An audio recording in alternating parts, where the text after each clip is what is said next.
Hi,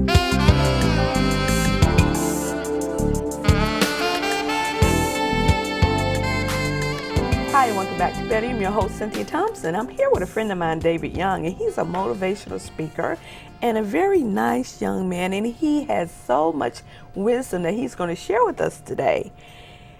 Before we get started, David, let's share with my viewers a little bit about yourself, who you are and what you do, and how you came to know all the things that you've been sharing with us.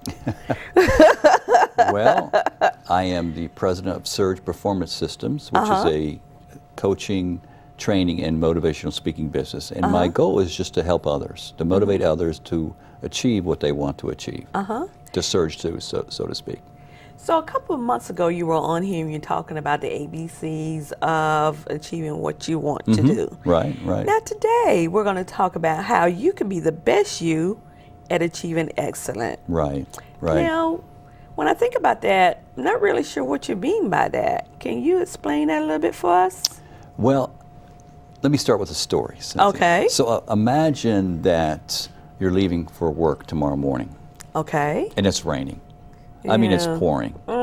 You have on the radio, and you hear on the radio that there's several accidents on the road that you're traveling. And you're late. Exactly. So you jump in the shower, you get dressed quickly, you grab a cup of coffee. Let's say in that mug that a friend gave you. Maybe it's a Santa Claus mug with Mrs. Claus on it. It has a top on it. So you hurry out the door, you have your mug that you filled with hot coffee. You're going to your car, and your son didn't put the car away last night, didn't put it in the garage. He left it outside. Oh my God, and it's And it's pouring raining. rain. Oh, it's raining. Is it Monday too? It's Monday. But you're not laughing, Cynthia. No. So you manage to get into the car, not getting soaking wet, but you're wet. And guess what? Your son put the seat back out of your position. How do you feel? Ooh. You're probably thinking of a couple ways you can punish him, right? And a couple of cold Legal words ways. I would like to call Right, you. exactly. So you adjust the seat, and you turn on the radio, and he's got that station on. You just can't stand. Of course, it's blaring. Oh, how do you feel right now? Right, exactly. And it's Monday. It's Monday. So you go out, pull off to work, and guess what? Traffic is bad. I mean, it's terrible, and it's Monday. And while you're going, we know we're not supposed to text and drive. But at a stoplight, you get a text that your assistant calls out. Again, 3 days in a row. This is the third day.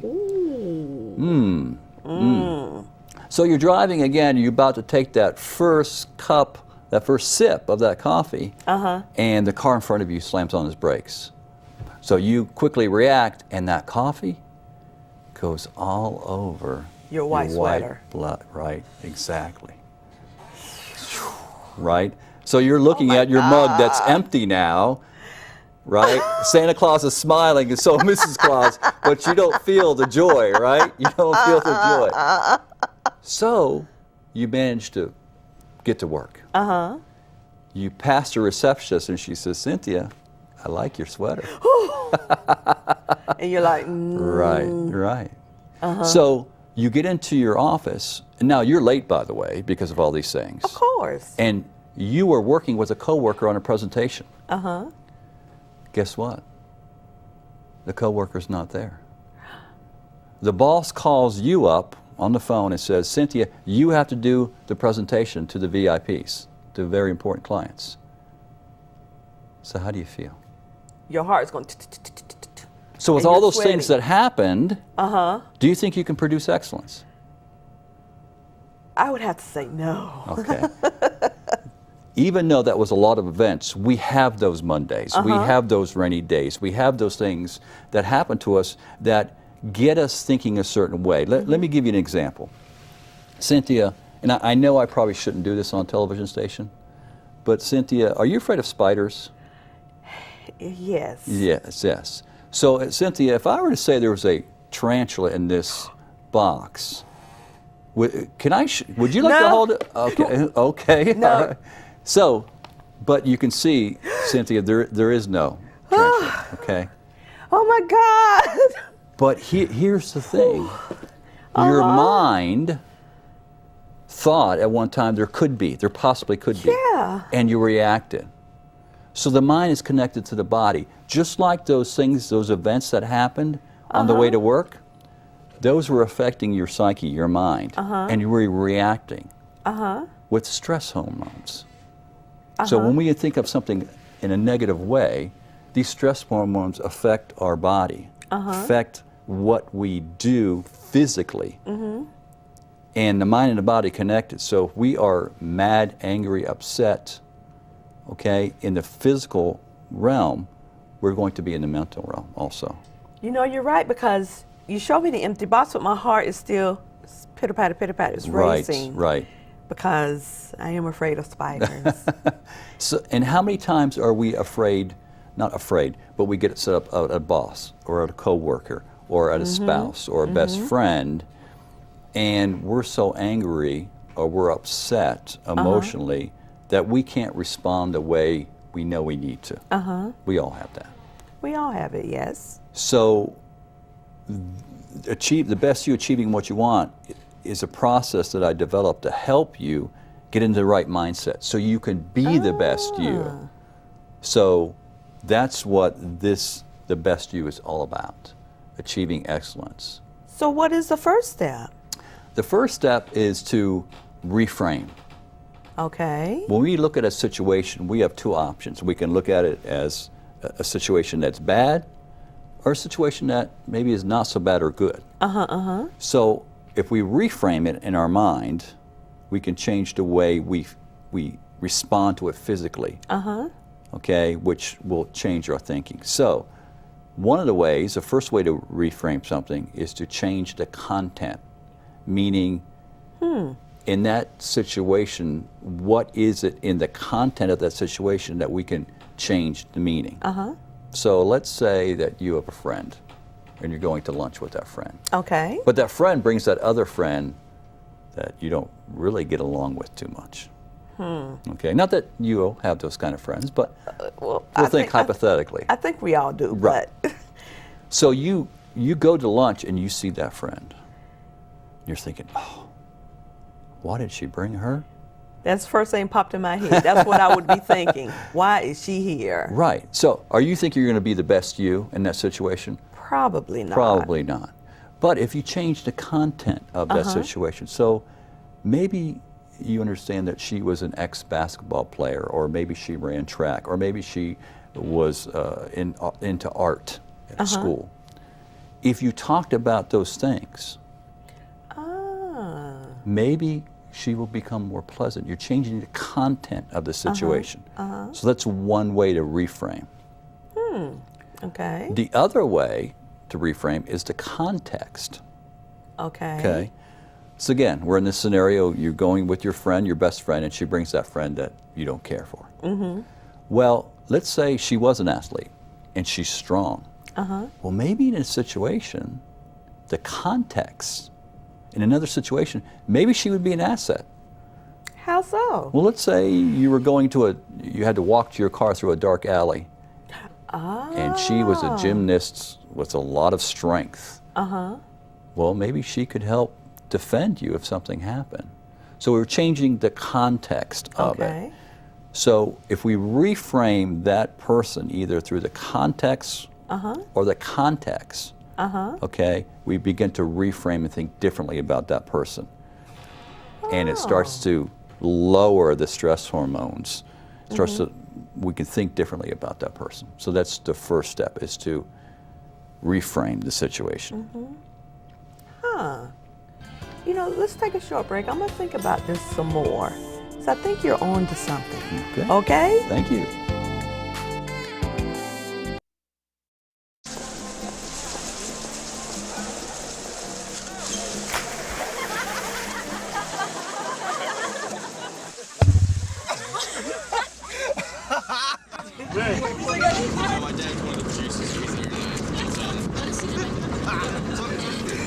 Bring this sweet.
So, same time next week? Well, of course. Put away a few bucks, feel like $1 million. For free tips to help you save, go to Feed the Pig. Hi, welcome back to Better. I'm your host, Cynthia Thompson. I'm here with David Young, and he's educating me on how I can be the best me, like a better you. Now, we went over how you can reframe the way you think or see someone or a situation. What is the second step? The other step is called distortion. I know that's a word that we don't typically use a lot, but I understand that you are a Charlotte Hornets fan. Is that Yes. correct? Right. And the Charlotte Hornets. Why do you like the Charlotte Hornets? Tell me about it. I guess because I like basketball and our home team. Right. Exactly. Okay. So, how is it that some people may not have the same love for the Hornets that you do? That's true. Maybe the Lakers. Yes, the Lakers. See, for you to love the Hornets, you have to distort some things, meaning that you have to think about the Hornets in a way that makes you feel good. In other words, how can you love the Hornets and somebody else, they don't like the Hornets? All right. Right? So that person who doesn't like the Hornets is using that information to justify their thoughts. So they're distorting that information. We distort all the time. Some people like pizza. Some people hate pizza. Right. Some people like spaghetti. Some people hate spaghetti because they're distorting what that means to them in their mind. Okay, so we've got Democrats and you've got Republicans. Right. Right? It's information, but a Democrat will distort that information to fit the Democratic view.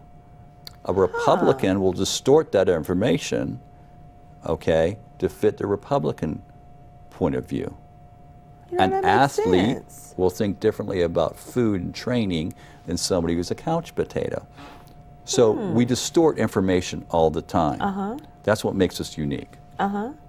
Should we change the way we think or see information? No, as long as it's serving us in a positive way, we don't want to do it. As a matter of fact, I think I mentioned another show that I work out at 5:30 in the morning. Now, some people think that's crazy. 4 or 5 times a week. For one. Exactly, right? Yes. Why distort that information, the reasons why, to fit my world map because it's a positive experience for me? Other people may see it differently. At 5:30, what are you, crazy? Yeah. Right? And they're justifying or distorting that information to fit their world map. So we do it all the time. What is keen about distortion is this. We can distort things that will be a positive viewpoint for us. For in other words, you remember that your best friend and the person you don't like. Yes. Right? And when you see her, you just get this whole feeling over your body like, oh my goodness, there she is. Right? Well, what if you were to maybe put her in a funny hat? Okay. Okay, so you put her in a funny hat. And let's say that you put Mickey Mouse ears on her ears. So you'd be laughing at her the whole time. No, you're thinking about this in your head. But see, now you're even changing the way you think about her. Before, when you saw her, you went, oh no, there she is. And now you're smiling. Yeah. We're distorting information. It's just a trick. Okay, so that scenario about the car ride. We can distort that information and give it different meanings so we're not having that response we did before. So we distort information all the time to fit our world map. Let's distort information to make us have a positive mindset. So that's a technique of distortion. So the first example you gave about the car ride to work, how would you make that a pleasant experience or have that day be a better day than what we think it probably ended up being for that person? Well, I'm not going to say that there's a Pollyanna approach to all this, but you can change it somewhat. So let's say we walk out, we understand, we wake up, we're late on Monday morning, we're late, we overslept. Well, we could say, you know, I needed that rest. My body, we needed that okay. rest, so you know what? This is the way it is. That's okay. I'm still going to have a nice, enjoyable morning. I'm going to eat my breakfast. I want to have my coffee. Okay? So that is just taking a situation and just giving it a slightly different meaning. Oh, it's raining. Well, you know what? My grass needed watering. Right? Yeah, on those dry days, That's yes. right. So, and my son, you know, he moved the seat again. He left the car out. But you know what? Many people don't have a son. Many people don't have a son who does these other things for me. Starts to make you think a little differently. You're changing the content of it. You're reframing it. How about when you turn on the music? Well, at least he likes. He's got rhythm, or he's got this, or he's got that. You know, you're playing with the information because it's just information. Okay, so now you're changing it just a little bit. You're driving to work. You get that text from that coworker who's been out 3 days in a row. Well, you know, maybe she's really sick. This time. Maybe she's battling something that she doesn't want to share with you. Yeah, that's true. My goodness, could she have cancer? It starts to make you think differently about it. Okay, that car, you slam on the brakes, that coffee goes all over you, but you avoided an accident. And maybe the car in front of you had a baby in the back. You saw the baby seat or the sign that says baby on it. And my goodness, if you would have hit her, Yeah. what could have happened? You know? That was a nasty old sweater anyway, so what? You know, now I can wash it and give it to Goodwill. So Yeah. even though these things are just small little changes, they affect you differently because just like the tarantula in the box, okay, the negative thoughts produced a chemical reaction in you. Oh, yes. When you dial it down a little bit through some of the techniques we talked about, you don't have that same physical reaction. So when the boss calls you in to give that presentation, now you don't have all these stress hormones in you. Okay, you're able to react. You're able to tap into the best you and achieve excellence. So those are some of the things in the distortion phase in how we can use that stuff through reframing and distortion thus far. You know, David, let's take a break. I'm going to think about the spider thing a little bit more. We're going to come back. All righty. And see what our next step is. The spider okay? will be here. Okay.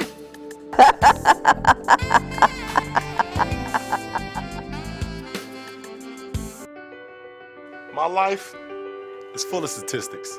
Thing is, I could have dropped out of school and become one myself, but I didn't because I had people that believed in me. Here's another statistic. 7,000 students drop out every school day. That's one every 26 seconds. It's time that students know that we believe in them. Inspire a student and share your message of support at boostup.org.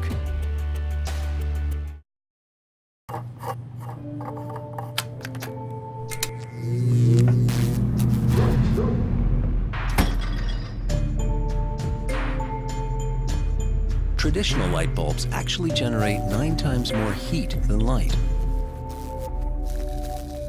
Switch to Energy Star light bulbs, and you'll realize just how much cash you are really burning through. Saving energy saves you money. Learn more at EnergySavers.gov. I'm your host, Cynthia Thompson, here with David, and he's educating me on how I can be the best me. Like my show, A Better You. Thank you so much. We've gone over a couple of things, and we're down to our last one. So I can't wait to hear what this one is. Well, we talked about stress hormones affecting the body. So when we think negatively because of things that happen outside of us, we have that negative reaction, stress hormones, which causes us to shut down. The best you is not possible because we're dealing with all this stuff inside of us. We talked about the situation with the son and the driving to work. We talked about what we can do. We can reframe, right? Or we can distort, because we distort stuff all the time. The other technique is called perceptual positions. It's a fancy term. What it means is this. when we look at a situation, Okay. you like the Charlotte Hornets, Yes. right? You're looking at that scenario from your point of view, in your shoes, in your skin, and you're validating all the reasons why. Okay. What about that person who likes the Lakers?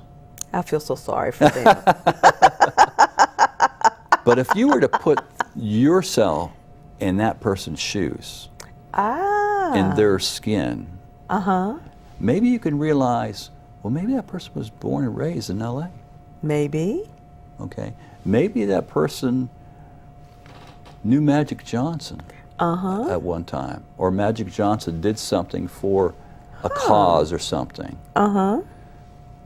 There's different reasons, but if you put yourself in their shoes, you may not agree with them, but you can begin to see how they think and why. So you got two positions here in a perceptual position. Your first position, which is what you think, okay? The second position is what another person thinks. And you look at their point of view. Now, it's critical that you don't look at the point of view in your eyes. You got to actually look, if I were a Lakers fan, why would I love the Lakers? Well, possibly, again, I was born in LA. Magic Johnson did something for my family or for a cause for me. Or, you know, I like the legacy of, or I like the colors, whatever it may be. Now you can possibly see why this person. So that's the first two. And then the third, okay, is called, the third position is looking at, if you were to, we're in a interview style type of situation here. Well, the camera would be us looking at me and you. Now you get a different perspective. You see you see me, what we're talking about. Now you have a different perspective. So it's called the third position, meaning you are looking at it from a camera's eye. And it gives you a different perspective on it. So you've got the first position, which is your own.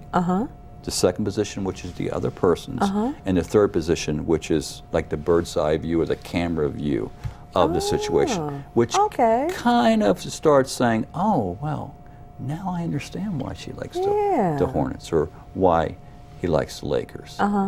And it just changes the perception of it, because it's not about us all the time. We want to think about that.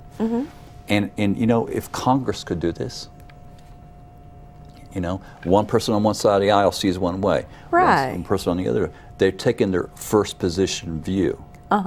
To get things done, they have to take a second position view, which seeing the other person's point of view. And to really act on it, it's the third position, saying, okay, this is what this person wants, this is what this person wants, what can we do to make it happen?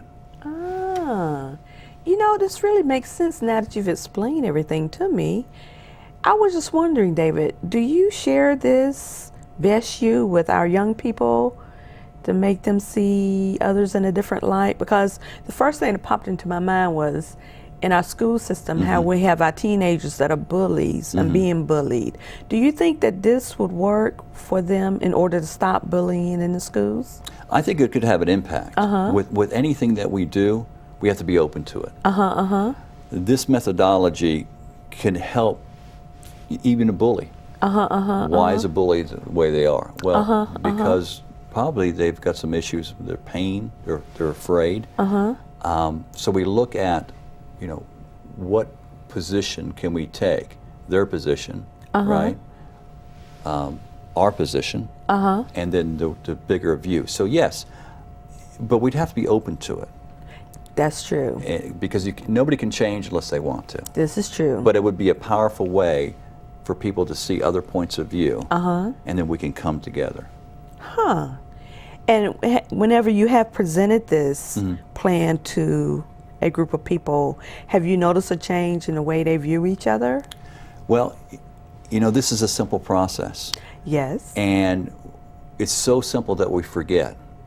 But just like I showed you with the tarantula, the possible tarantula, yes. shows how effective our mind, how powerful our mind is. That if we think something is bad, We react to it because it happens automatically. It's chemical. It's natural. And if we're stressed out, if we're angry all the time because of a situation, it's going to be hard to produce excellence. So if we learn to control that, right? If we learn to control that through reframing, your contexts or contacts, through taking something and making it fun, distorting it to fit our map, to fit our situation, to make it more pleasant.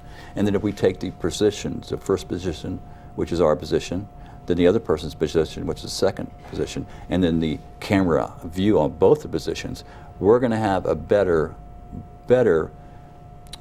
or be in a better position to achieve excellence by being the best we can be. This really, and you know, after I sit here and listen to it and really process it, it makes sense. And I hope my viewers out there watching and they're taking this in too. And I told you the last time, you need to write a book. So you need to get started, right? All right. Hold me to it. Yes. Fantastic. Thank you for coming. I've really learned a lot today. Thank you, Cynthia. And I want to thank each and every one of you for watching my show, A Better Year, here on Public Access every Wednesday night at 6 p.m.